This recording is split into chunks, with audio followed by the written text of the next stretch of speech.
Fala pessoal, boa noite, boa noite. Mais uma live do Esquenta usando esse sotaque para informar logo que ele não estará aqui mais uma vez essa noite, para a bênção de todos nós. Mais uma live do Esquenta sem o Carioca. Então quer dizer que a noite vai ser muito agradável, não é isso? Que isso, cara. Eu sinto falta dele, cara. Um cara do contra aí. Boa noite, pessoal. Faz falta ter um cara do contra que vai Chato demais, questionar tudo que a gente falar. Faz falta, faz falta. Vai questionar a medicina baseada em evidência. Rapaz, eu tava esperando pelo Schubert, pessoal. Não é, cara? Pô, que pena, ele não vem aí. Que Mas onda. hoje tem um convidado muito importante mesmo. Saudade desse cara aqui, pô, tá com saudade dele já. Que vai estar com hoje à noite, o cara que desbravou, falo isso mesmo, desbravou o estudo da eletrocardiografia na medicina de emergência no Brasil, né? Pois que, tipo, ano passado saiu em consenso aí, eu lembro dele falando no Congresso de 2022, uma palestra esplêndida, achei muito massa. Então, com vocês, hoje tenho a honra de ter aqui conosco na nossa live a voz mais sensual da medicina de emergência brasileira. Manda um salve para os teus fãs aí, Gilbert Mitson. Eita, que é isso. Gente, muito boa noite para vocês. Queria primeiramente agradecer ao pessoal da Escola Continuada, da Educação Continuada em Medicina de Emergência pela oportunidade de estar aqui com vocês, tá? Né, em mais uma live esquenta para o evento dos eventos, que é o SME Experience, que vai acontecer nos dias 20 e 21 de junho, correto? Exatamente. Dias 20 e 21 de junho, gente, tá imperdível, grandes nomes da medicina de emergência. E, pessoal, essas autoridades me chamaram para falar do que eu mais amo falar na medicina de emergência, que é eletrocardiograma, que é, sem sombra de dúvidas, um exame que tem tudo a ver com a nossa especialidade, né? Afinal, nós, emergencistas, além de estarmos atrás continuamente, né, dos diagnósticos críticos, né? Quem fala que emergencista não gosta de dar diagnóstico não sabe o que está falando. A gente vai atrás, sim, sendo que nós somos especialistas em estabelecimento de prioridades. E o eletrocardiograma, com certeza, é um exame a depender da síndrome clínica abordada na emergência, né? Vai conseguir estabelecer essas prioridades muitas vezes, tá? Aprendi com o Dr. Calil mesmo, né? Que são dois pilares do médico emergencista: é tomada de decisão, é estabelecimento de prioridades. O fato é que, até que se prova o contrário, os 5 ECGs que eu vou mostrar para vocês, mentira, eu coloquei mais, tá? Coloquei mais 2 só, tá bom? O pessoal da organização não vai brigar comigo por causa disso, não. Não, mas tem tempo demais. Mas é porque em relação a escolher ECGs que vão chegar no plantão, caramba, eu tive que escolher a dele, foi uma escolha muito complicada. Mas eu coloquei 2 a mais e vou mostrar para vocês a grande importância de cada um deles, tá? Então vou aqui compartilhar minha tela. Peraí, calma, Opa, calma. pode dizer. Que é ter aquele momento de suspense, aquele momento que a gente chama a galera para... Se aí, ó, vamos dar boa noite para a galera aqui do chat. Boa noite do grande Bruno Leite. Um abraço, Bruno, aí do Bolo de Emergência. Filipão tá aí boa também, noite. ó. Filipão tá aí também. Felipe tá presença confirmada, presença cativa aí nas lives de terça-feira. Abraço, Felipe. Rapaz, olha as Felipe feras hoje aí. que trouxe o novo termo, né? Extra Gothic Devices. Não sei se vocês viram aí Eu a vi.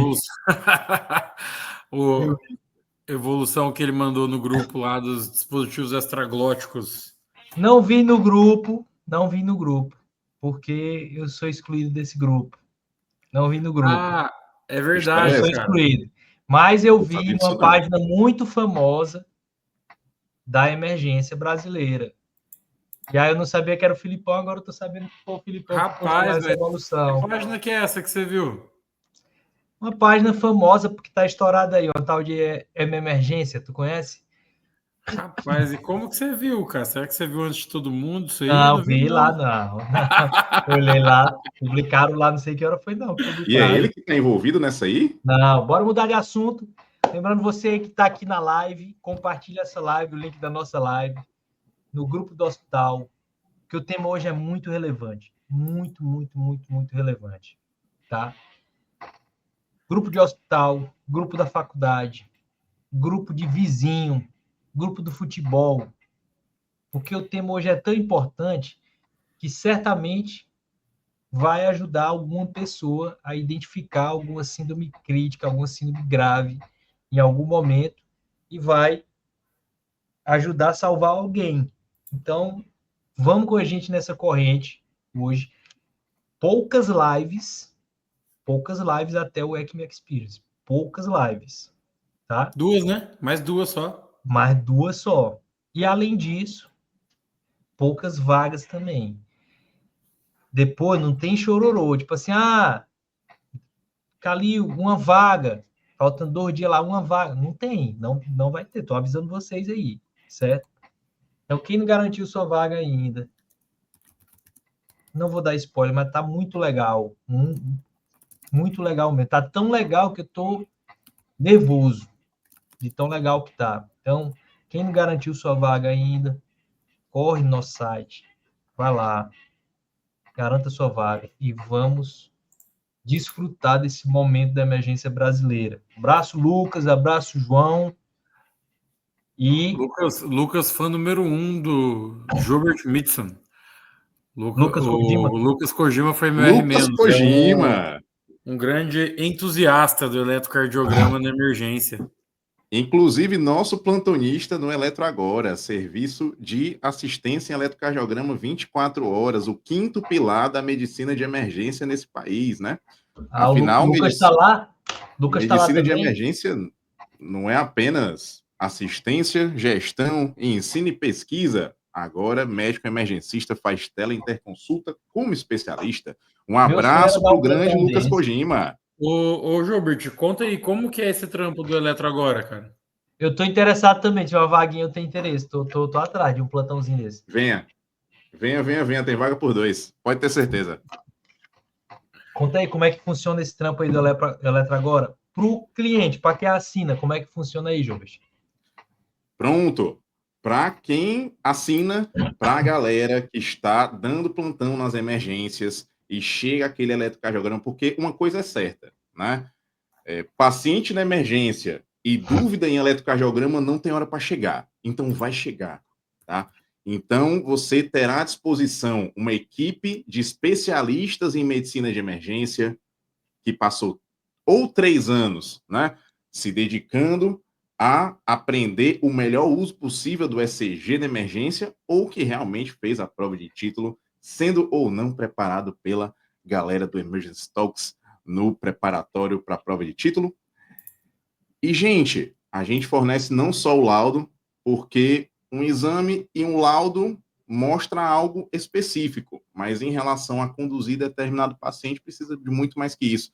Então, a partir do caso, do cenário de emergência exposto pelo nosso assinante, a nossa equipe que está disponível 24 horas para vocês vai estar lá, tanto dando o laudo do eletrocardiograma, quanto o direcionamento da conduta inicial, o que é importantíssimo. É um serviço que está salvando vidas diariamente, tá? E que com certeza é essencial para abordagem ao paciente na emergência que vai precisar de um ECG. Então, orgulho 24 grande, horas. 24 horas. 3 horas da manhã. 4h48 da manhã.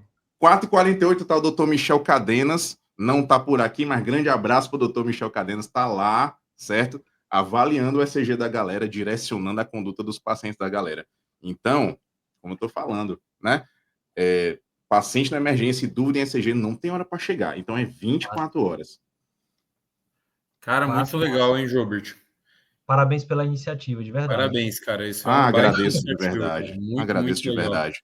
Ô, Gilbert, você vende esse serviço só B2C ou você vende para o hospital também? Você faz um B2B?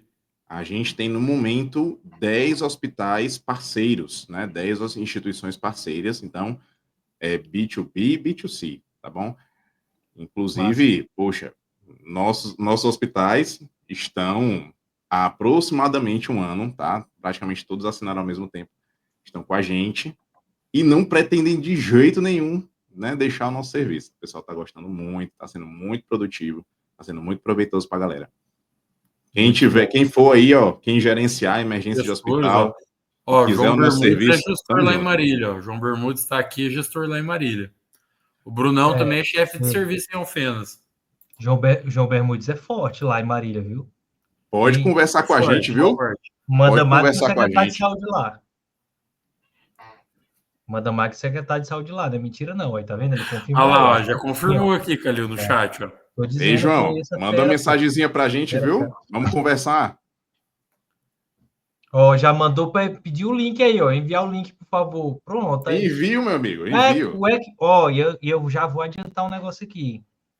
O ECME Experience também vai servir de network, porque o que vai ter de gente lá que é chefe de serviço, que é preceptor de residência, residente, esse negócio, ó, se em 10 minutos a gente fechou um negócio aqui, imagine lá, pô, 2 dias. Ei, Hamilton, tá vendo aí? Ó, a Eletra agora vai patrocinar o ECME Experience. Por baixo. Parei. Por baixo, ó, esse acordo aí por baixo tem que sair alguma coisa para nós ainda, não? Tô sabendo agora disso aí, mas será discutido frente à comissão de gestores, vai dar tudo certo. Show de bola. Bom, galera, acho vamos que a lá, galera cara. tá entrando aí, vamos lá, né? 19h40. Acho que tá na hora da gente começar aí a parar de fosforilar aqui e vamos falar sobre eletrocardiograma. Então vamos lá. Compartilhar aqui minha tela rápida. Já está compartilhada, na verdade. Ok. Todos conseguem ver a tela tranquilamente e o cursor se movendo? Sim. Beleza pura. Então, mais uma vez, sejam bem-vindos a um momento de grande importância para abordagem ao paciente de vocês no departamento de emergência, porque eu vou mostrar aqui hoje 5 ECGs que vão aparecer no seu plantão. E, gente, eletrocardiograma é um exame que, como eu já falei para vocês, não serve apenas para dar diagnóstico. Inclusive, eu já posso apontar um pequeno erro que eu acabei de cometer. Eu chamei eletrocardiograma de exame. Na verdade, eletrocardiograma é um braço do exame físico. Então, eletrocardiograma vai conter achados que vão ser essenciais para estratificação de risco daquele paciente, para determinar diagnósticos críticos por aquele paciente. E que vai auxiliar na sua tomada de decisão. Eletrocardiograma é isso, gente. Um exame rápido, prático. Você consegue fazer numa agilidade grande e consegue tomar decisões de forma rápida. Então, o primeiro eletrocardiograma dos 5, que na verdade são 7, mas enfim, que eu tenho para mostrar para vocês, é um eletrocardiograma que está em até 30% dos pacientes com tromboembolismo pulmonar, até 22% dos pacientes com dissecção de aorta e até 28% dos pacientes com infarto agudo do miocárdio. Que eletro será esse, meus amores? Eu faço essa pergunta para o pessoal da residência de emergência daqui do Ceará e o pessoal me manda os mais variados achados. Ah, não sei o que, é infra, é inversão de onda T, é elevação do ponto J. Não, gente. O eletro é esse aqui, ó. O primeiro eletrocardiograma que vai chegar no seu plantão é o ECG normal. E não ria disso. Porque reconhecer um ECG normal é a base para você reconhecer as alterações eletrocardiográficas. Se você não desenvolver uma análise sistemática do ECG, você vai se perder. Não adianta você chegar para um eletrocardiograma e dizer que existe um infra de ST ali, que tem um eixo desviado para a esquerda, que tem uma onda T negativa, que está taquicárdico. Não é assim que funciona. Eletrocardiograma é sinônimo de você respirar fundo e sistematizar a sua análise. Você tem que organizar o seu pensamento. Mas você consegue organizar o seu pensamento de uma forma objetiva, de uma forma precisa. Então, acreditem, não demora para avaliar um eletrocardiograma. A melhor forma de você analisar um eletrocardiograma é através do nosso mnemônico Freitas. Inclusive, esse mnemônico é o que eu forneço para a minha equipe do Eletro Agora, né, dar o feedback dos casos dos nossos assinantes. Onde F é de frequência e não tem mistério. Eu olho para o ECG, eu delimito o intervalo RR, vejo onde um complexo QRS coincide com um lado de um quadrado grande, acho que aqui está mais fidedigno, e eu percorro quadradões, porque é isso. ECG está num papel milimetrado, que é composto por quadrados grandes e pequenos, de forma que, né, um quadrado pequeno em relação ao lado vai precisar de 5 para ter um lado de um quadradão. Então, em relação à frequência cardíaca, nós teremos que, percorrendo submúltiplos de 300, nós vamos ter 300 dividido por 1, 300, 300 dividido por 2, 150, 300 dividido por 3, 100, 300 dividido por 4, 75, e 300 dividido por 5, 60. Então, gente, eu vou dizer uma coisa para vocês. A frequência cardíaca desse paciente é aproximadamente 60. Não importa na emergência se é 58, se é 57. Teu paciente não quer saber disso. A frequência cardíaca é normal. Ah, Gilbert, 57 é bradicardia. Não, o corte mudou, tá bom? Então, frequência cardíaca baixa é abaixo de 50, não de 60. Continuando o mnemônico Freitas, o R de ritmo, quero saber duas coisas. Se o ritmo é regular e se o ritmo é sinusal. Como é que eu sei que o ritmo é regular? Eu sei aqui que o intervalo RR é regular. E é exatamente o que acontece aqui. Como é que eu sei que o ritmo é sinusal? Toda P precede QRS, e essa onda P, marcador de despolarização atrial, é positiva em D1, D2 e AVF, e é negativa em AVR. Então, eu tenho um ritmo sinusal. Mas é minha obrigação, como médico que está dando plantão na emergência, saber se, porventura, esse ritmo não for regular, às custas de que ele será irregular? É uma fibrilação atrial? É um ataque cardíaco atrial multifocal? É um flutter com condução variável? Eu tenho que saber o motivo. É uma extrasístole ventricular que acabou irregularizando o ritmo? Tenho que saber, tá? E eu tenho que saber, obviamente, por que o ritmo não é sinusal, tá bom? Então, em relação ao eixo, alô, senhoras e senhores que gostam de desenhar rosa dos ventos para dizer para onde está o eixo elétrico. Me ajude. Ajude o seu paciente não precisa disso, não. Seu paciente quer saber de duas coisas. Eu vou falar numa boa. O seu paciente quer saber se existe desvio de eixo e para onde o eixo está desviado. Por exemplo, em um ECG normal, eu tenho duas derivações com QRS positivo, que são as duas derivações que têm a maior parte do eixo elétrico, que são D1 e AVF. Eu tenho D1 positivo e AVF positivo. Gente, isso é eixo normal. Continua a tua análise.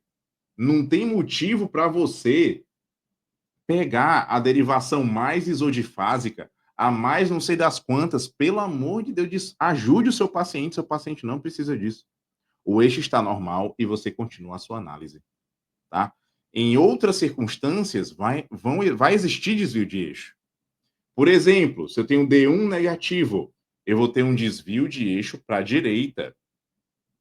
E a partir disso, a partir da história clínica, do cenário de emergência propriamente dito, eu vou levantar a gama de diagnósticos diferenciais críticos para aquele paciente. Desvio de eixo para a direita. Eu estou falando de uma exacerbação de DPOC, no contexto ali de dispneia aguda na emergência, por exemplo. Eu estou falando de uma estenose pulmonar, de estenose tricúspide, no contexto de uma IC descompensada. Eu estou falando de uma intoxicação por antidepressivo tricíclico, em relação à overdose de medicamento. Afinal, antidepressivo tricíclico é um bloqueador do canal de sódio. Então, esse paciente vai ter um desvio de eixo para a direita, devido ao bloqueio dos canais de sódio. Então, eu vou levantar esse diferencial. tá? Então, parem de desenhar rosa dos ventos para saber para onde está o eixo elétrico. Por favor, ajude o seu paciente. Então, já falamos aqui de frequência, ritmo e eixo. O I do nosso mnemônico Freitas é de intervalos. A gente tem 3 intervalos para analisar. O primeiro é o QRS, que eu quero saber se é um QRS estreito ou largo, tá? QRS estreito é aquele que tem menos de 120 milissegundos, tá? Em relação à duração, tudo que é grande na horizontal no ECG, tá? Eu vou estar falando de tempo, então eu vou ter aqui um QRS estreito. Eu tenho que saber se a polaridade nas precordiais está adequada. Em V1, o QRS é negativo, afinal, V1 vai estar no quarto espaço intercostal, na borda external direita, tá bom? E esse QRS vai positivando até V5 e V6, que vão ser predominantemente positivos, onde V5 vai estar no quinto espaço na linha axilar anterior e V6 na linha axilar média. Então, eu tenho uma progressão adequada de QRS nesse contexto, porque estímulo elétrico é isso. Ele vai começar no nó sinusal e vai até a ponta do VE. Então, ele vai se aproximar dessas derivações. Em relação à análise da onda T, eu tenho que saber, primeiro, amplitude da onda T, especialmente a proporção com o complexo QRS, tá? O complexo QRS, tá bom? Na verdade, a onda T, que tem mais de 30% da amplitude do QRS, tá bom? Eu tenho que ter cuidado. Obviamente, a depender da síndrome clínica abordada. Eu tenho que ter cuidado. Eu tenho que saber em relação à polaridade. Então, ondas T negativas, por exemplo, em V4 a V6, podem indicar isquemia. É um achado de isquemia, certo? Tenho que saber também em relação à onda T, o contexto. Porque, por exemplo, existem ondas T de caráter bifásico que não podem significar absolutamente nada. Variação da onda T afro-caribenha. Pode ter onda T bifásica sem nenhum tipo de repercussão clínica, tá? A do nosso mnemônico é de átrio. Então, a gente analisa a onda P. Onda P tem que ter até 2,5 milímetros na horizontal, até 2,5 milímetros na vertical, tá? Se eu tenho mais de 2,5 milímetros na horizontal, eu vou ter ou uma sobrecarga de átrio esquerdo ou um bloqueio interatrial. Eu posso ter um defeito no sistema de condução do átrio. Então, isso vai alargar a onda P. E, por fim, letra S, né, do nosso mnemônico Freitas, em relação a segmentos, onde a gente vai analisar o segmento ST e outros dois, né? A gente tem aqui o segmento PR, lembrando, não confundam segmento PR com intervalo PR. Intervalo PR vai do início da onda P ao início do QRS e segmento PR vai do final da onda P ao início do QRS. E esse segmento PR vai estar contido na linha de base. Então, se eu pegar o segmento PR e traçar uma linha contínua, eu vou ter a linha de base. Exceto em algumas situações onde esse segmento PR esteja deslocado, como, por exemplo, numa pericardite aguda, eu posso ter deslocamento do segmento PR. Em 5% dos pacientes com infarto agudo do miocárdio, eu posso ter deslocamento do segmento PR.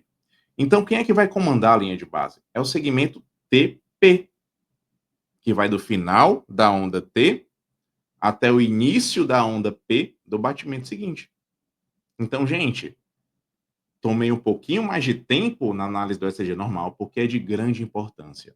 Se você não souber como está um ECG normal, você não vai saber as alterações. Fato. Então, esse é o primeiro ECG que vai aparecer no seu plantão, tá? Mas que você tem que ter na cabeça os parâmetros. Você tem que analisar adequadamente. Segundo ECG que eu tenho para mostrar para vocês é esse aqui. Vamos supor que a gente recebeu um paciente jovem, de 26 anos, que tomou todas no dia anterior. Libação alcoólica e chegou na emergência no outro dia com palpitações, tá? E aí foi rodado um eletrocardiograma, claro, né, pelos pelos sintomas, e a gente consegue ver esse ritmo. A gente consegue ver um ritmo regular, com uma frequência cardíaca maior que 150, tá? Com QRS estreito. Toda taquicardia, gente, tem nome, sobrenome, RG e CPF. Então, isso é uma taquicardia de QRS estreito, com ritmo regular, sem onda P visível. Isso é uma taquicardia supraventricular. Gilbert, e aí, eu vou fazer o quê? Primeira coisa, eu tenho que saber se esse paciente, né, apresenta ou não sinais de deterioração clínica secundária à arritmia, conhecido aí pelas pessoas como critérios de instabilidade. A questão é que os próprios critérios de instabilidade a gente tem que analisar com muita cautela. Não só pelo caráter desses critérios, tá? Como pela possibilidade, na verdade, pela probabilidade desse paciente realmente deteriorar clinicamente devido a esses critérios. O que eu quero dizer com isso? Vou falar para vocês. Por exemplo, dor torácica. Isso aí está lá nos 4Ds dos critérios de instabilidade.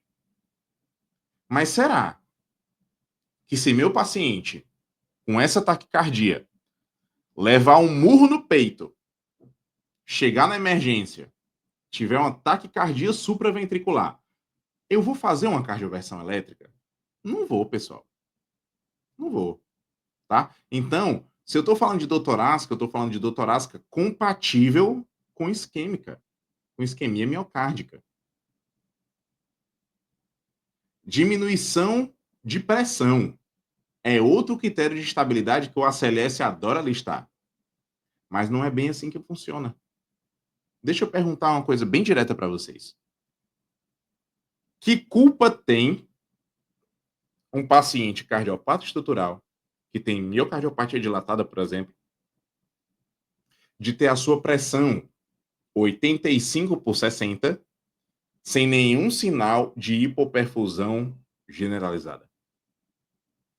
Ele não tem culpa nenhuma, pessoal. Porque muitas vezes essa vai ser a pressão dele. Então quer dizer que você vendo a hipotensão no contexto de taquicardia, você vai pegar as duas pás e dar um choque nos peitos dele? Não vai, pessoal. Hipotensão não é nada sem sinais de choque, sendo bem direto com vocês. Então, se eu estou falando de critério de instabilidade, eu estou falando de hipotensão com sinais de choque. Muito cuidado com isso. Dispneia, Gilbert, dispneia. Primeiro, que o paciente com esse ritmo aqui, taquicardia supraventricular, ele pode apresentar um certo grau de desconforto respiratório. Mas isso não significa que ele esteja instável, muito menos que ele esteja instável devido à taquicardia. Os critérios de instabilidade que o ACLS tanto gosta de mencionar têm relação com o quê? Manifestações clínicas de insuficiência cardíaca aguda. Então não adianta o seu paciente estar ali com desconforto respiratório leve se ele não tem nenhum sinal de insuficiência cardíaca. Por que você vai pegar duas pás e dar um choque nos peitos do paciente? Não faz sentido. Diminuição do nível de consciência é outro critério de estabilidade amplamente citado. Mas diminuição do nível de consciência devido a quê? Medicina de emergência é isso. É pensar fora da caixa sempre. Por que esse paciente tem um rebaixamento de sensório? Necessariamente é por essa taquicardia? Você tem que analisar de forma cautelosa. Mas uma vez que você concluiu que um critério de instabilidade é secundário à taquicardia, ok, esse paciente até merece ser cardiovertido. Sendo que, gente, vamos sair um pouquinho dos guidelines e abordar um pouco a prática. Eu não vou nem perguntar quem nunca, eu vou dizer que eu já e eu várias vezes. Aquele paciente que realmente tem critério de estabilidade devido a essa taquicardia supraventricular, que eu não consegui fazer uma adenosina antes e saiu. Isso pode acontecer, desde que você não atrase a cardioversão elétrica. Então, lembrem-se disso. A gente não pode engessar condutas. Medicina de emergência não é receita de bolo. Foi o que o Dr. Calil me ensinou bastante na minha residência. Tá? Medicina de emergência não é receita de bolo. Individualizar a conduta é uma virtude. Sempre será. Mas se seu paciente tiver critério de estabilidade, tiver refratariedade à adenosina, tiver refratariedade a outros meios de reversão dessa taquicardia, talvez a cardioversão elétrica sincronizada seja realmente a melhor conduta no momento. Para o paciente estável, poxa, é preconizado nos guidelines a manobra vagal, onde a minha favorita é a manobra de Valsalva modificada, que mostrou-se com um índice de reversão, a depender do estudo, né, semelhante ou até maior à manobra de Valsalva convencional, onde você senta o paciente, pede para ele assoprar uma seringa ali por 15 segundos, tem estudo que fala de 1 minuto. O teu paciente não precisa desse sofrimento todo não, tá? 15 segundos, tá de bom tamanho. Você deita o paciente com as pernas para cima. Mas nem tudo são flores, você vai ter que recorrer a quê? A adenosina, 6 miligramas. E como é que eu vou administrar essa adenosina? Se você for lá, ler o guideline do ACLS, ele vai ser bem claro. Você coloca um three-way, coloca a adenosina numa via, o flush de soro em outra via, você faz a adenosina, faz o flush e levanta o membro do paciente por 10 segundos. Gente, assim, numa boa. Essa forma de administrar adenosina é muito chata. Desculpa. Poxa, desculpa. A minha favorita é a técnica que eu estou desenvolvendo no trabalho, né? Que é a técnica de seringa única, onde você dilui a adenosina no flush de soro e você administra com o braço já levantado. Isso mostrou um índice de reversão que teve uma relação de equivalência à técnica tradicional, e quando o paciente precisou de mais doses da adenosina, tá, a técnica de seringa única foi superior. Além de ser mais prático, mais rápido, a enfermagem vai te amar para sempre. Fato. Tá bom? Então, técnica de seringa única, tá certo? Então, esse é o segundo ECG que vai chegar no seu plantão. Ataque supra. Terceiro ECG que vai chegar no seu plantão é esse aqui, ó. Flutter atrial. E, gente, essa é uma arritmia que tem inúmeras peculiaridades. Inúmeras. Primeiro, Jobert, o que é flutter? Flutter é uma arritmia de átrio direito, tá? Onde a gente vai ver um aumento da frequência atrial, que vai se manifestar através das ondas F, tá? E, em algumas ocasiões, e eu dou ênfase nisso, em algumas ocasiões, a gente vai ver esse padrão serrilhado, padrão de serrote. E por que eu estou falando em algumas ocasiões? Porque, gente, isso é algo que tem que entrar na cabeça de vocês. Flutter não tem só esse padrão não, tá? Não é porque você não está vendo esse padrão que esse paciente não vai ter flutter. Ajude o seu paciente. Pense fora da caixa. Flutter é a arritmia de várias caras. Então, existem múltiplas apresentações do flutter. Inclusive, vou mandar um slide para quem estiver aqui. Na verdade, para quem mandar no chat dizendo eu quero, pode mandar no chat dizendo eu quero. Eu vou mandar uma aula chamada Flutter, arritmia de várias caras, para vocês verem todas as apresentações do Flutter. Eu não vou dizer todas, seria muita ousadia da minha parte. Eu diria 14. As 14 que eu sei que existem.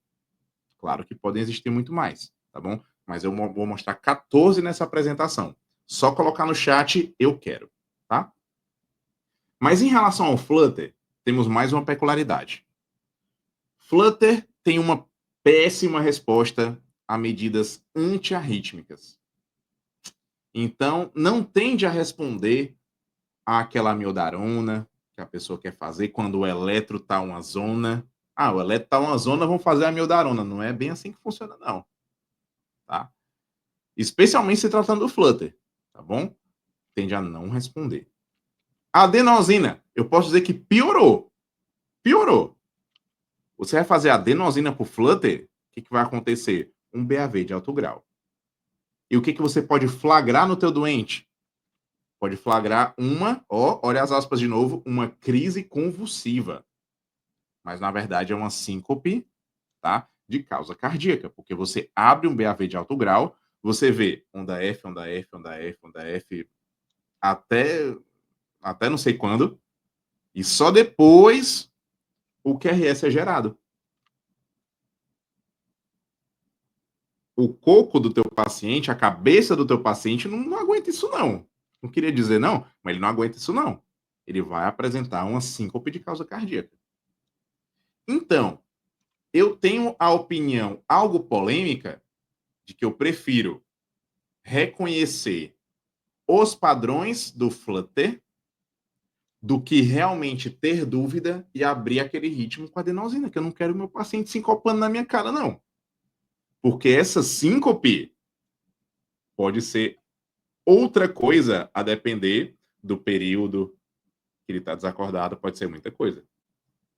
Então eu não quero.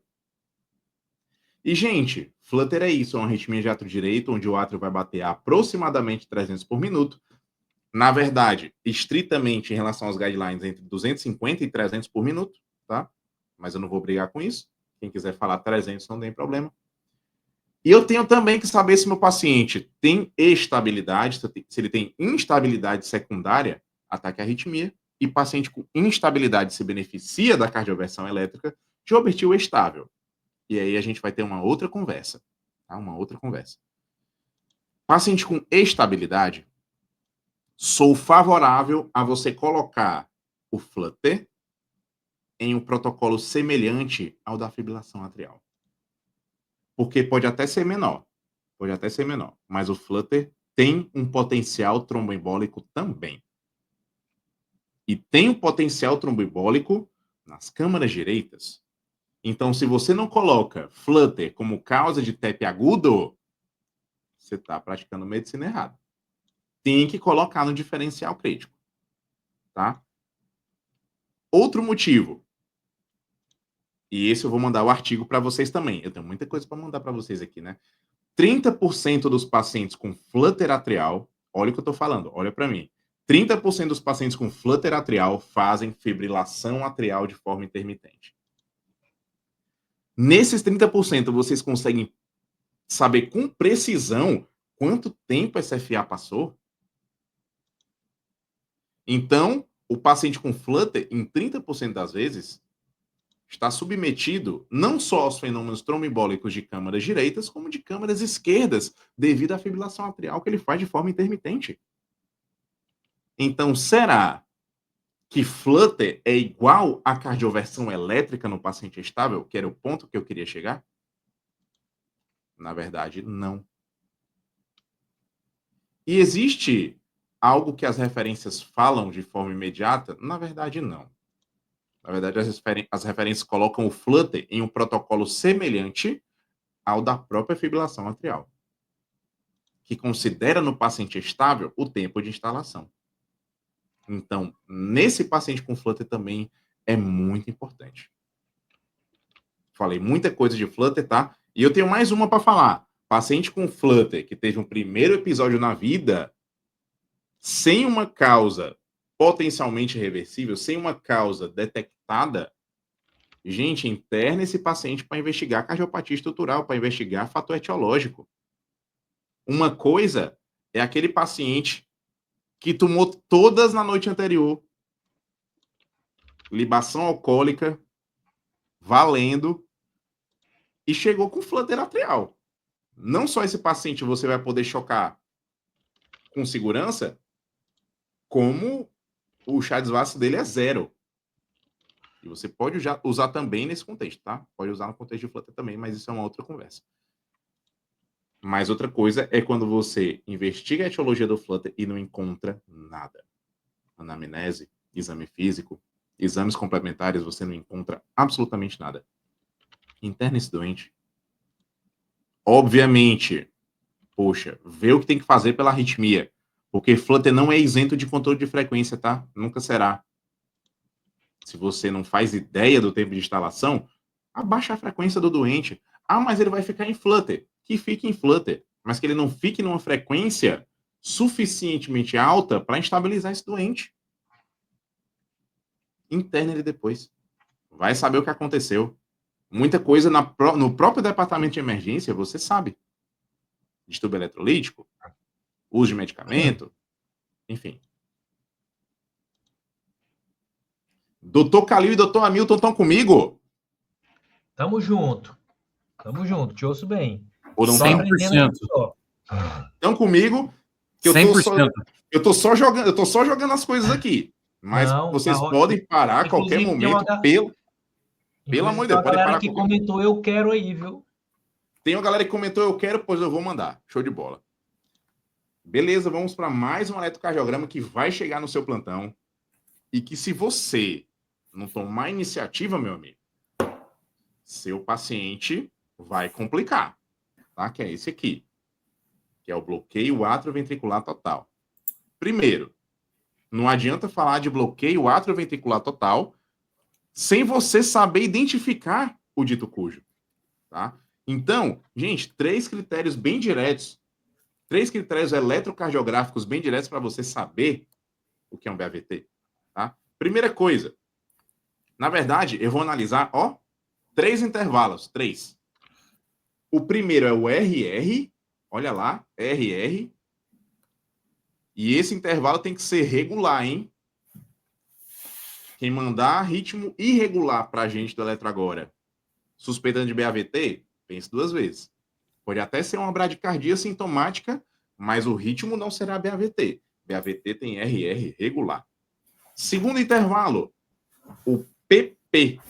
Olha lá, eu estou vendo aqui um monte de onda P na faixa longa aqui do D2, ó. Uma ruma de onda P. Sendo que eu estou percebendo aqui que essa onda P, na verdade, desculpem, a distância dessa onda P para essa e a distância dessa onda P para essa são iguais, e que são iguais a distância dessa onda P para essa, dessa onda P para essa, e por aí vai. Então, o intervalo PP é fixo. Desculpem, dei spoiler. E o terceiro intervalo é o intervalo PR. Não adianta, olha para cá, não adianta falar de bradicardia sem falar do intervalo PR. Não adianta. Tem que olhar para o PR obrigatoriamente, tá? Porque os bloqueios atrioventriculares, a depender do grau, tem relação com o prognóstico, sim. Tem relação com o prognóstico, sim. E eu sei que esse intervalo PR, olha só, no comecinho aqui do traçado, ó, é diferente desse, que é diferente desse, que é diferente desse. Gente, então existe um intervalo PR totalmente variável. Totalmente variável. Então, RR fixo, PP fixo, PR variável. Isso é um BAVT. E, gente, o ACLS ama dizer que a atropina de 1 miligrama é a terapia medicamentosa inicial para bradicardia sintomática. Mas, gente, engessar a conduta nunca é uma parada boa. Porque existem ritmos que não têm uma boa resposta à administração de atropina. Os bloqueios infraicianos, por assim dizer, né? Os bloqueios de alto grau, o BAVT está no meio. O BAVT não responde bem à atropina, pessoal. Então, se você quer seguir alguma coisa desse tal de ACLS aí, que gosta de fazer a receitinha de bolo dele, né, para você fazer, e nem todo paciente se beneficia disso, você faz a tal da terapia de segunda linha primeiro, se for o caso, se for uma bradicardia sintomática mesmo, tá? Porque se for estável, poxa, monitoriza esse paciente, observa clinicamente esse paciente. Sim, não mexe nele agora não. Vai precisar de intervenção, mas não precisa de intervenção imediata. Já para o paciente que está ali deteriorando na sua cara, a história é outra. Esse paciente tem uma instabilidade hemodinâmica, frequência dependente. Então, eu vou precisar intervir. Dopamina, poxa, dopamina. Eu amo dopamina. Eu amo dopamina. Dopa funciona, tá? Adrenalina. Tenho pouca experiência com adrenalina. Não usei muito não, tá? Não vou mentir para vocês. Não usei muito não. Usei mais dopa. Marca-passo transcutâneo. Opção viável. Na instituição que tem. O problema vai ser dar choque contínuo no paciente. É bem desconfortável para ele, tá? Mas a gente consegue analgesiar com a melhor droga da medicina, que é a ketamina, tá bom?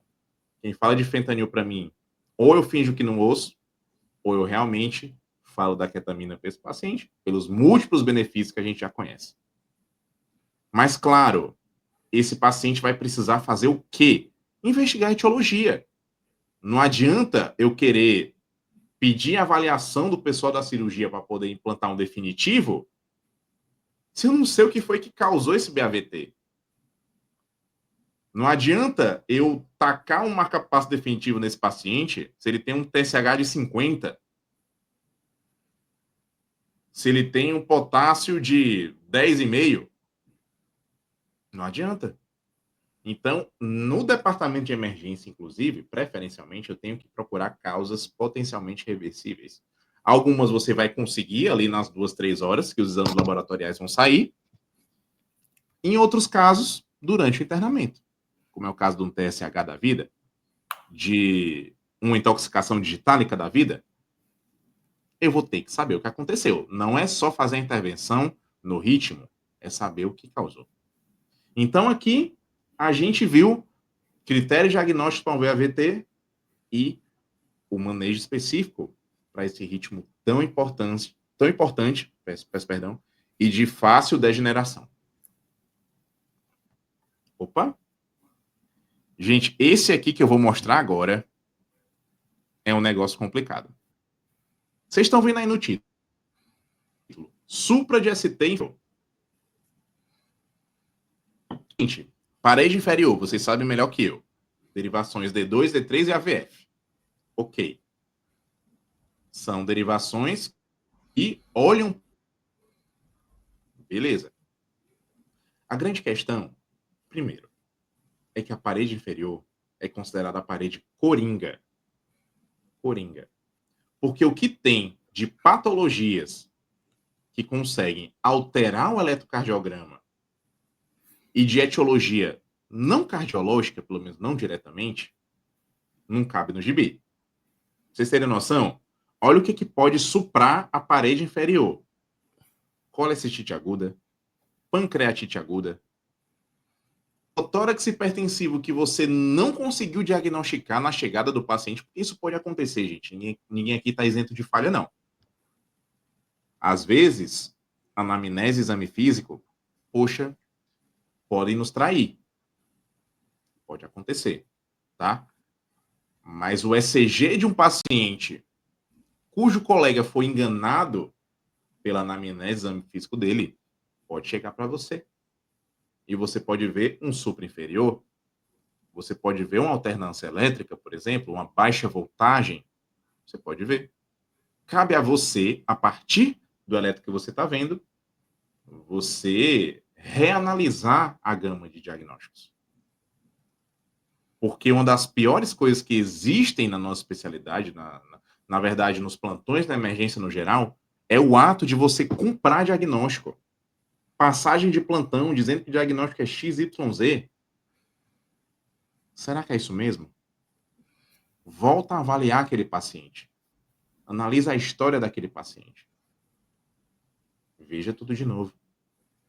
Mas se tratando desse paciente, eu vou dizer o que aconteceu com ele. Foi uma dor torácica compatível com isquêmica, com duração de 2 horas, desde a admissão na emergência, e tem esse eletrocardiograma, que tem uma elevação de ST nas derivações D3 e AVF.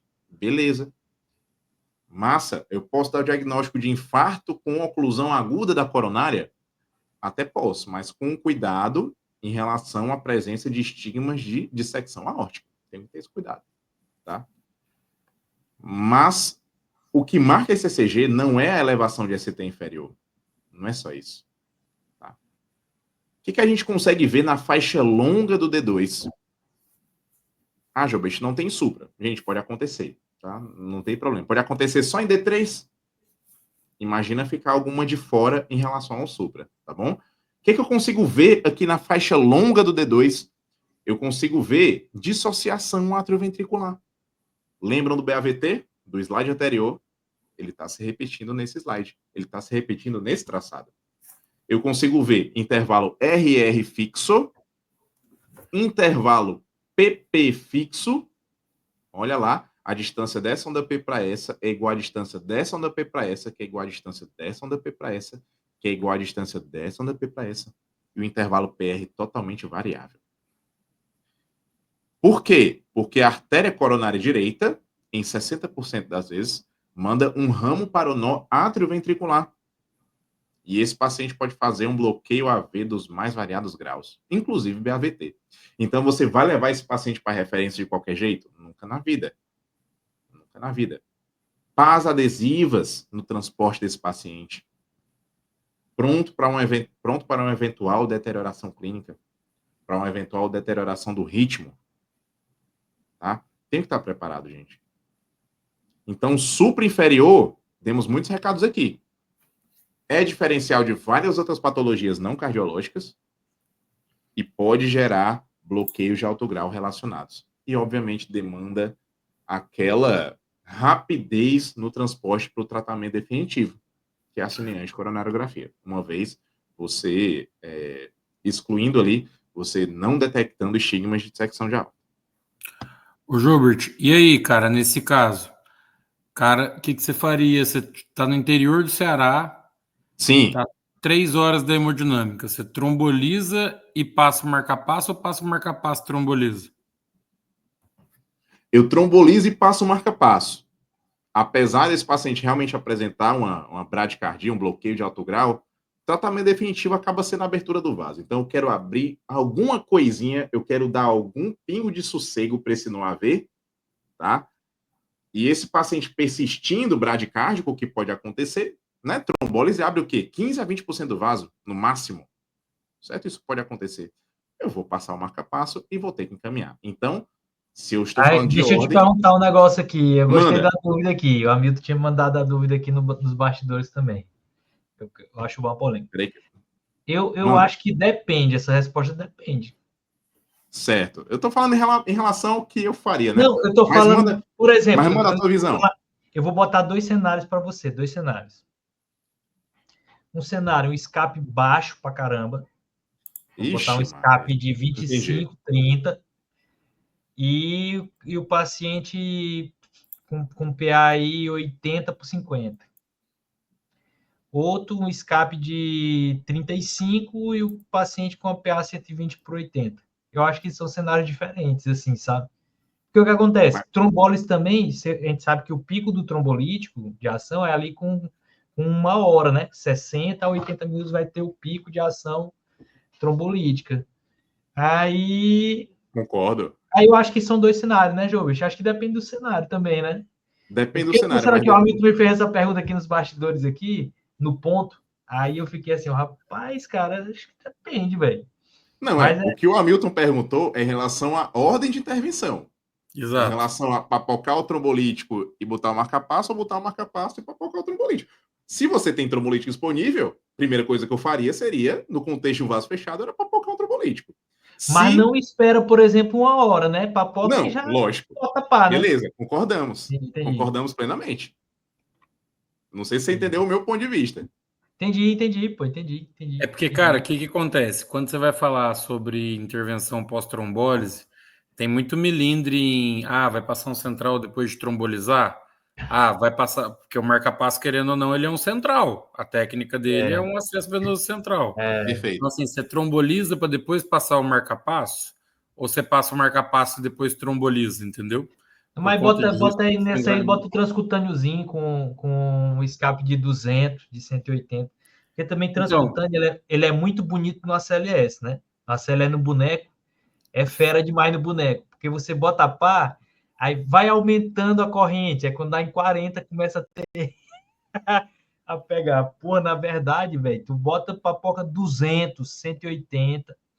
Eu já peguei, Hamilton, não sei se tu já viu, mas lá, não sei se o jogo chegou a ver também lá no nosso lado de Messejana, E já recebi paciente que veio da UPA com 24 horas com marca-passo transcutâneo, que a pele tá ferida, velho.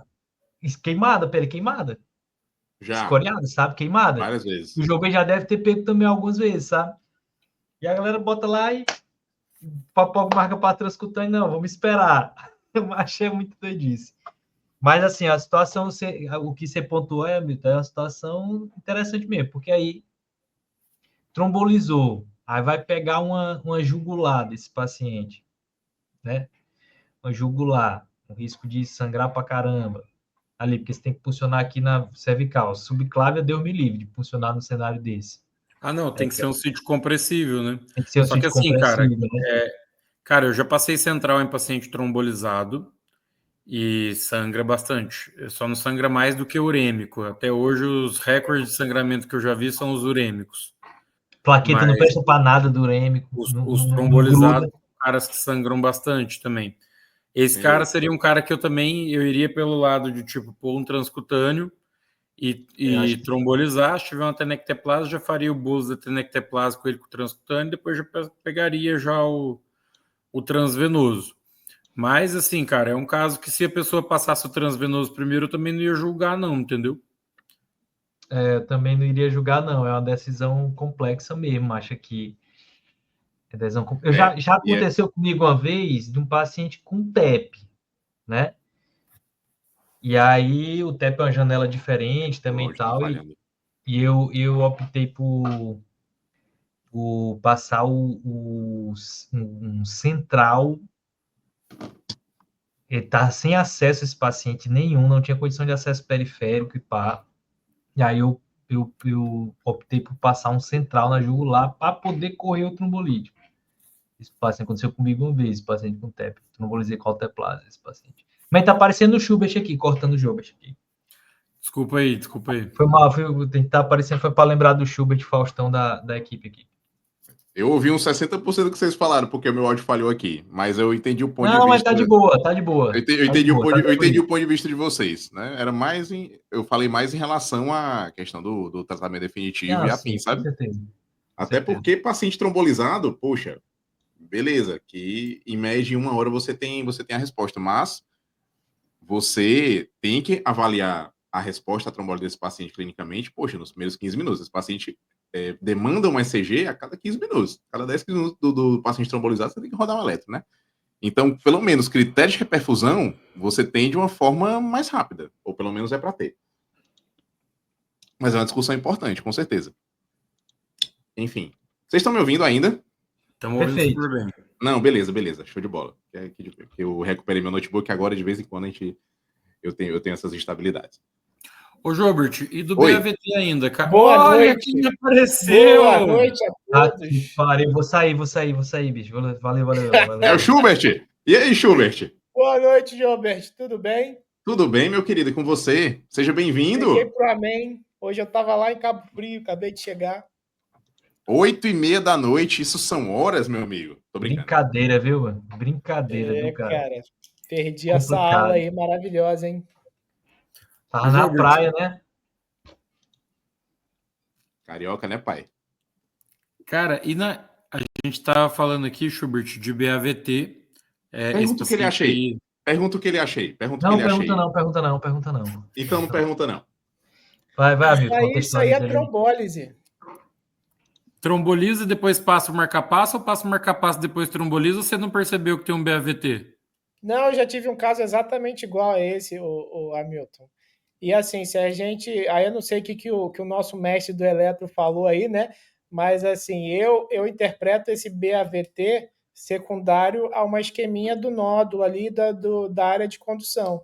Então, na minha cabeça, a trombólise ou, né, a abertura do vaso, dado que o doente tem um mínimo de instabilidade hemodinâmica, vai resolver a parte da perfusão ali e o doente vai tender a recuperar essa frequência de uma maneira menos invasiva. Agora, uma coisa que definitivamente eu não faria aí é a atropina.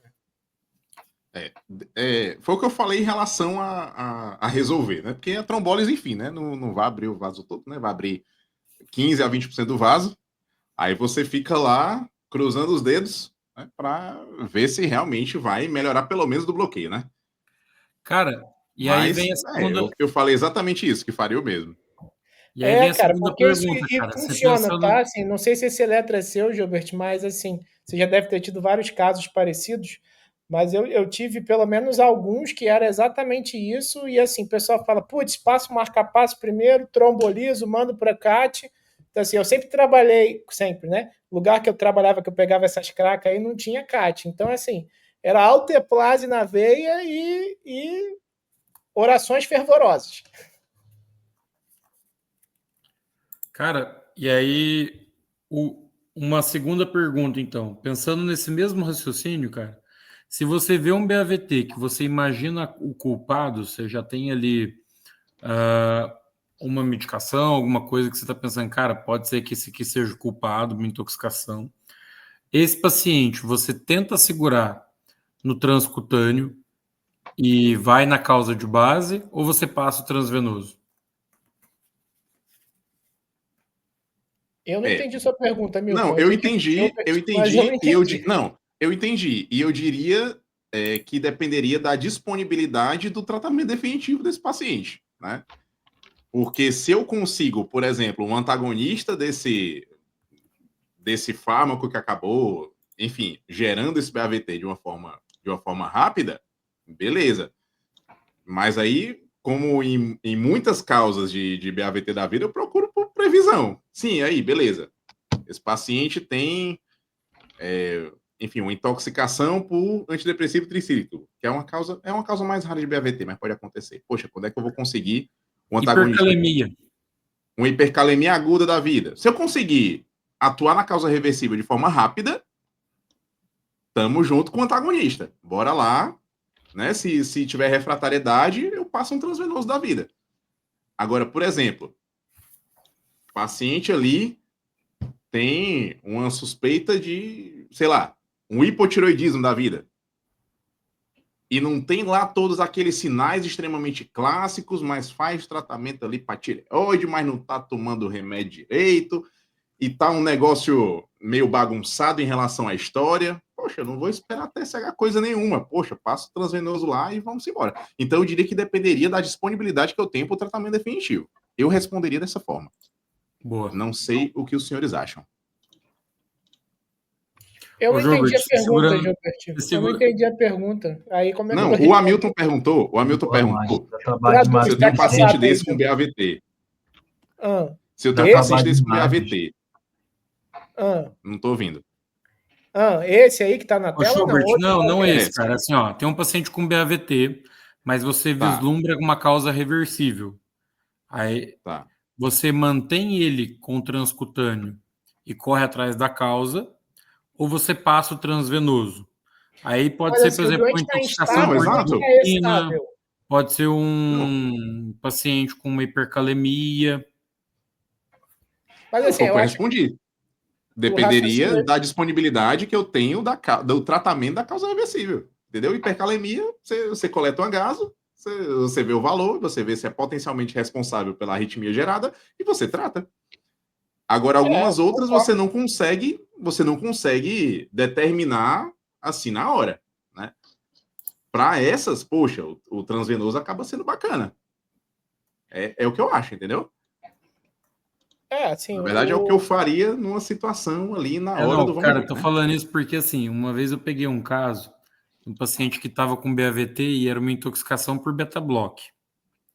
O cara saiu com prescrição de beta-block e de bloqueador de canal de cálcio. Alguém fez uma prescrição caprichada para ele, botou um tudão lá. E aí nós ficamos, e aí, cara, o cara tava estável. E aí, cara, a gente discutiu na época na residência, né? Discutimos com a cardio, o pessoal falou, cara, ele tá estável. Vamos monitorizar ele e deixa ele, não vamos passar marca-passo. E aí conduziram de uma forma conservadora, o paciente melhorou dessa intoxicação. E, cara, nunca precisou de um marca-passo na vida, entendeu? Mas estável só observa mesmo. Porque eu fiquei assim... tá estável, gente. A bradicardia é estabilidade, deixa quieto, instável, trata. E assim, aí eu vou ser advogado... de vez em quando isso aí. Esse cara, ele ficou em BAVT uns 2 dias, cara. E assim, cara, quase passei o marca-passo em mim, de ansiedade, que eu ficava assim, cara, 2 dias o cara em BAVT, o cara tava estável, entendeu?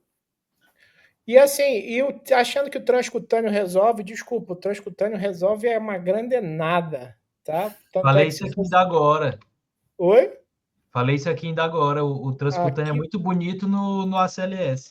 Nem no ACLS, porque se o transcutâneo fosse bom, não tinha opção de droga.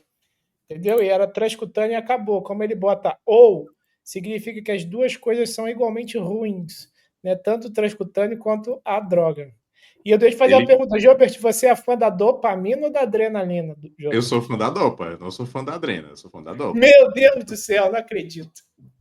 Juro pra você. Não acredito. Ela nunca eu posso dizer que ela nunca me abandonou, nunca. Gilbert, você é a primeira pessoa levantei que eu as mãos pro céu, por favor. Gilbert. Tá 18, por favor, faça alguma coisa. Ela fazia. Ela fazia. Você é fã da Adrena, Schubert? Poxa, eu não tô ouvindo vocês. Eu sou fã da adrena, fã da adrenalina. É. Pra mim, dopamina, não sei nem por que ainda tá no carrinho. Só tá no carrinho por causa do ACLS mesmo. Eu pego todas as ampolas pra mim e guardo. Aí eu deixo sem lá, pra quem quiser usar a adrena. Mas a adrenalina nunca me deixou na mão, Gilbert. Eu sou fã da adrena, nunca me deixou na mão. Mesma história aí, tá 18, bota a adrena pra entrar e vai dar certo. Justo. Beleza, gente. Discussão extremamente relevante. Bora lá, e bora vamos lá. lá. Estamos com 1 hora já de live. 1h06. Para fechar, a gente aqui, o último é que vai chegar no seu plantão, que é esse aqui, tá? O que a gente consegue ver de forma bem direta? Eu não vou sair aqui percorrendo a análise passo a passo do ECG. Nesse contexto, eu consigo ver aqui na parede anterior, principalmente, né? Ondas T apiculadas de base estreita, né? Com uma perda de proporção em relação ao QRS. Eu tenho uma onda T aqui que é quase do tamanho do QRS, né? Onde a base estreita vai falar mais a favor de distúrbio toxicometabólico, especialmente hipercalemia aguda, certo? E primeira coisa que a gente tem que desmistificar, aquela tabelinha bonita, maravilhosa, que bota os achados eletrocardiográficos com o nível sérico de potássio. Não é assim que a parada funciona, não. Esse paciente aqui, por exemplo, pode ter tranquilamente o seu 6,7 de potássio, assim como ele pode ter, poxa, o potássio pode sair ali do 5,4 para o 7,6 bem rápido, né? E esse paciente apresentar realmente uma arritmia secundária à hipercalemia. Então, a velocidade de subida do potássio tem um impacto muito maior nas alterações eletrocardiográficas do que propriamente o nível sérico. Então, seguir tabelinha não vai ser legal para o seu paciente e vai ser menos legal ainda para o seu paciente renal crônico dialítico, que pode ter o seu ECG com praticamente nenhuma alteração, com o seu 6,8 de potássio, por exemplo. Então, individualizar a conduta é ouro na medicina de emergência. É ouro na medicina de emergência. Mas o que existe em relação à alteração eletrocardiográfica é relação de precocidade, por assim dizer. Existem alterações precoces da hipercalemia aguda, existem alterações tardias da hipercalemia aguda. Isso a tabelinha segue. Ela erra quando ela correlaciona essa alteração específica a nível sérico de potássio. E isso não existe, tá? Então, poxa, se você está suspeitando de uma hipercalemia aguda, esse paciente demanda uma determinada intervenção. Estabilização da membrana e aquelas medidas que a gente já conhece, tá? Então, a gente tem aqui, nesse ECG, alterações como a onda T apiculada de base estreita, que eu já falei, e o achatamento da onda P. A onda P achatada gera BAV de primeiro grau por 2 motivos. Tanto porque ela se distancia do complexo QRS, quanto porque a onda P achata. Então, lembre-se, hipercalemia aguda, um alerta de hipercalemia aguda vai chegar no seu plantão. Beleza, gente? Era isso que eu queria mostrar para vocês hoje. Mais uma vez, eu queria agradecer do fundo do coração, pessoal, Eu chamo de SME. Como é que é o nome da instituição? É ECME, da ECME. Tá? Igual Pela do desenho, oportunidade de pô. estar aqui com vocês, falando do que eu mais amo falar, tá? Igual do desenho do Papa Legos, pô. Não, aí é Não é do ACME. teu tempo, não, Jovem, eu sei. Não, é do meu tempo sim, viu? Tenho 34, meu filho. ACME. ACME é do meu tempo, meu amigo. Mas entendi, beleza. Agradecer mais uma vez pela atenção de todos, por vocês terem tirado um pouquinho do tempo apertado de vocês para estarem aqui com a gente. E eu estou à disposição da comissão organizadora para eventuais outros encontros, tá bom? Estou pensando se eu dou um pulinho lá em Vai, cima. tem que vir Dou um isso. pulinho lá no evento para dar um oi para Dá vocês. não, dá 3 pulinhos. Eu sei que vai ser bom negócio, já estou sabendo. Cara, vai ser intenso. Eu posso mostrar um spoiler? Pode? Pode. Melhor não, né? Não, quem sou eu para dizer que Não, pode, mostrar o mas spoiler pode. não. Eu mostrar aquela parada que ficou pronta hoje. Melhor não, né? Ah, não. Não Deixa mostra. surpresa. Não mostra. Não mostra. Surpresa é porque melhor, né? surpresa é melhor. Eita. Pô, tá ficou bom. legal, né? Aí vocês vão ficar Ficou cochichando, muito né? top. E não vão mostrar o spoiler. Aí os curiosos não se aguentam. Cara, vai ser legal. Depois a gente mostra pra você, Gilbert. Então tá bom. Nossa. É, te mostro no privado, Jopes. Depois. Bateu uma foto da galera do Eu Quero aqui. Pronto. Ô, mas tu Cara, vai lembrar, tu tem o contato, tu vai mandar pro cara como? É melhor o cara entrar em contato contigo no Instagram, nessas paradas, não é não? posta seu Instagram aí, Gilbert. É, pô, bota Beleza. teu arroba aí, ó. Gente, galera do Eu Quero, manda um direct no Instagram para mim, pelo @eletro.agora. Tô digitando aqui, tô deixando aqui no chat, tá? Manda o Eu Quero que eu envio para vocês, tá bom? Deixa lá, aproveita para conhecer o serviço, tá bom? Aproveita para conhecer o início do 5º pilar da atuação do médico emergencista, que é a teleinterconsulta. Hoje, emergencista como especialista auxilia outros colegas de plantão, tá bom? E eu espero que vocês tenham gostado da apresentação de hoje.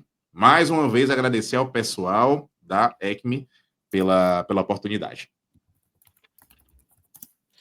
Jobert, brigadão, cara. cara. Eu queria ter podido assistir tudo, mas só cheguei pro Amém. Vai ficar para outra, viu, Schubert? Vai ficar para outra. Acho que tem que fazer mais 5 eletros que vão chegar no seu plantão, porque eletro é muito eletro que chega, né? Então, cara, brigadão por tudo que você tem feito pela gente aí, pela medicina de emergência. Essa sua iniciativa do eletro, ela é muito boa, ela é um campo de atuação. Então, eu queria, em nome aqui de todos os emergencistas, te agradecer por você estar levando a especialidade para frente. Eu acho que as pessoas às vezes não entendem, não veem isso, o valor que isso tem. Então, cara, muito obrigado de verdade. Obrigado por você ter dado para a gente seu tempo.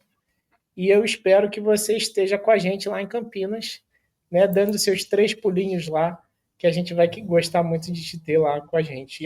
E você que está em casa, né, que você que ainda não comprou, né, pelo amor de Deus, eu não falo mais nada, Calil, você que fale. Eu falei aqui já. Aí depois tá lá na semana. Eu já tô vendo o pessoal lá dia 16.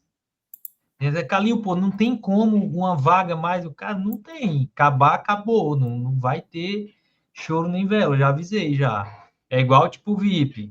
Aí acabou a galera.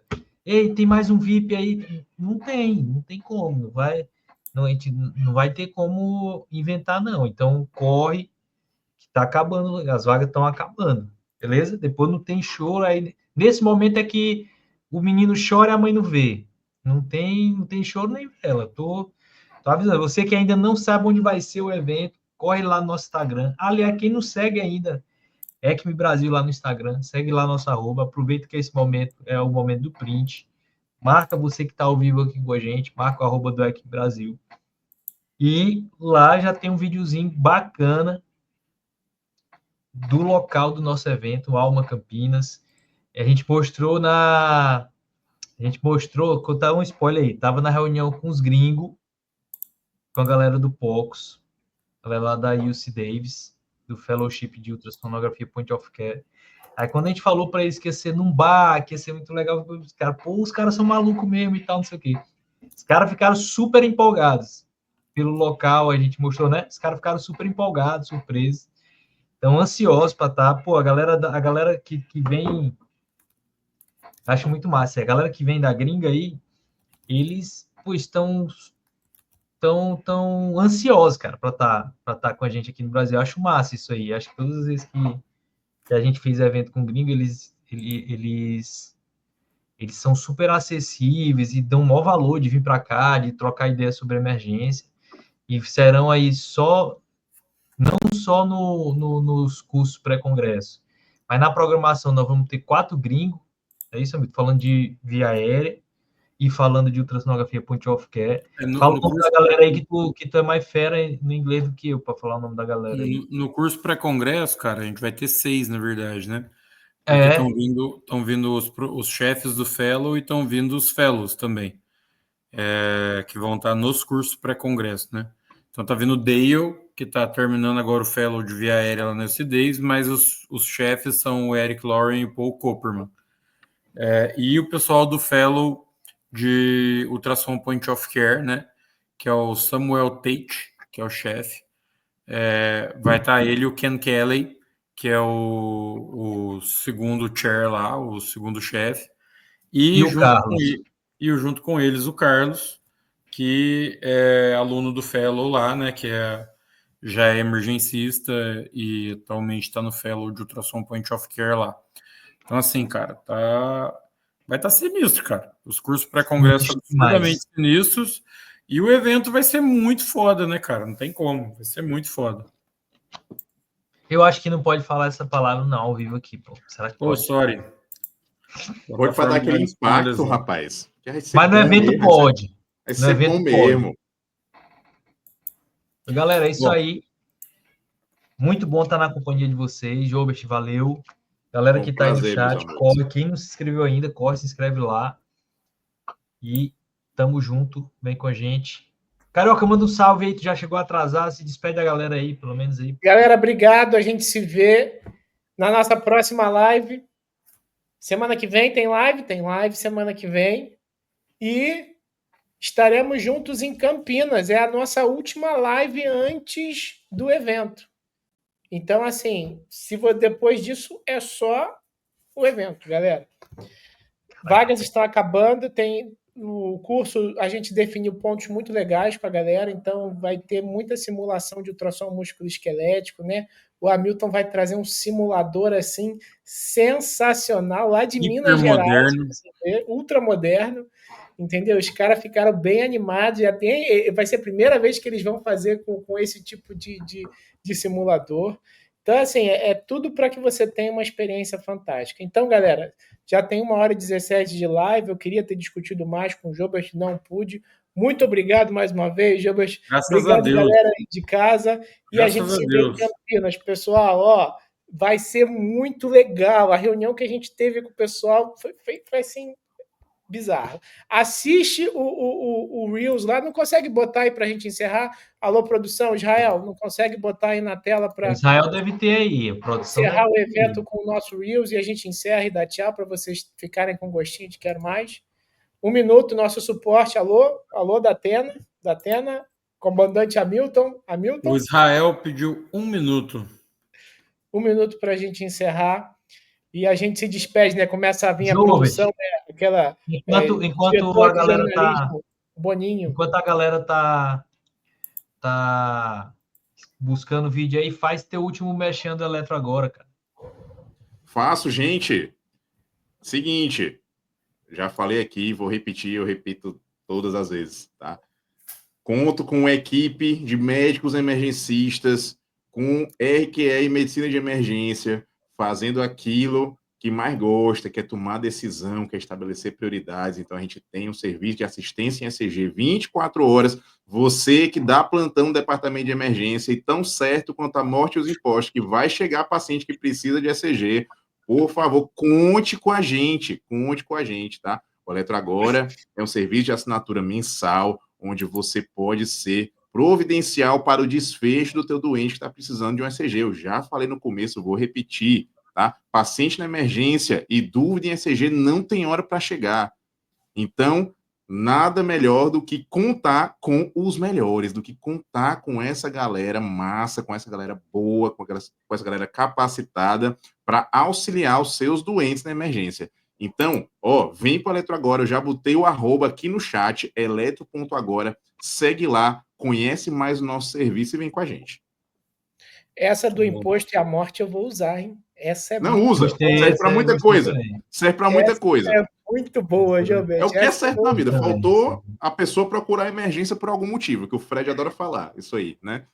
Mas imposto e morte é fato. Imposto e morte é fato. É muito boa. Jael, já deu seu minuto, Jael. Já deu 2. Tá terminando de processar. Alô, pois não? Oi, Jael? Jael falou que tá upando o Reels, tá pronto. Galera, até semana que vem, até todo mundo em Campinas. Te vejo lá. Valeu, pessoal, valeu. Cadê o Reels? Bota Reels na tela aí, Israel.